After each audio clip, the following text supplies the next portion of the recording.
I've recently asked my fellow YouTuber friend, how do you get that custom URL for your channel? That's what we talk about today. Here we go. Hello and welcome back to another video. Now if you're new around here and you're looking to start a YouTube channel, grow your YouTube channel or push your brand out there onto the second largest search engine on the internet, click subscribe and start creating. YouTube branding is a very important thing. It highlights who you are, it highlights how people can find you, and more importantly, when you get that special URL link, it's a hell of a lot easier to remember. A short name, youtube.com/Alan Spicer, rather than a long weird one that looks crazy. Now, before I get started on telling you how to get this custom URL, I'd like to thank Desiree for suggesting this question. If you want other questions answered, why don't you leave the question down below? I'll try and make a video out of it. Or if you have any related comments in reference to custom URLs, once again, please leave a comment down below. Now, the YouTube custom URL is a feature that everybody can get.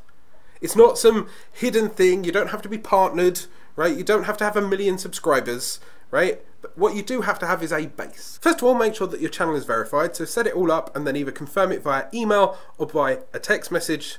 Make sure that everything else is set up, your channel tags and stuff like that. But then the feature for the custom URL unlocks at 100 subscribers. This feature, as you can see via this wonderful screenshot, can be unlocked within the channel settings area. That's where it keeps track of all of your copyright strikes or any content strikes, community strikes, that kind of thing, whether you can live stream, whether you can do 15-minute videos, whether or not you're monetized, that kind of thing. But as you can see, you click the link and then you can choose a URL. Now, I advise at this point that you consider what that URL is. That can only be changed very, very rarely. I'm not sure if it can be 100% changed at all. I'll do some research and flash it up here or leave it in the description down below. When you pick a URL, make sure that it's not a weird frou-frou-y name, right? Consider where you want to go with your brand in the long run, right? Philip DeFranco, when he first started, made a channel URL of SXE Phil, and that was fine for him because it explained who he was, and that was straight edge Phil.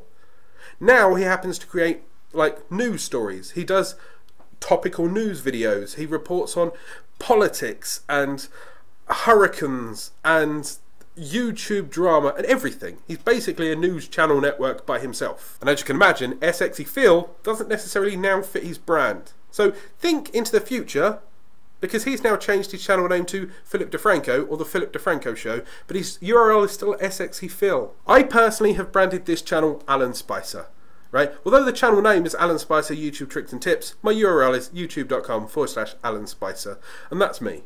And my Mr. Hairy Brit channel is /Mr. Hairy Brit. So, make sure that you pick the correct URL, make sure that when you get to 100 subscribers, you can click and customize, and then you can build your brand from there. It's a hell of a lot easier to tell someone to go to youtube.com/Alan Spicer than it is that long weird number. Anyway, I hope that weird rambly video helped you. If you want more tricks and tips, there is a free PDF up here in the description down below. Go up there, start creating.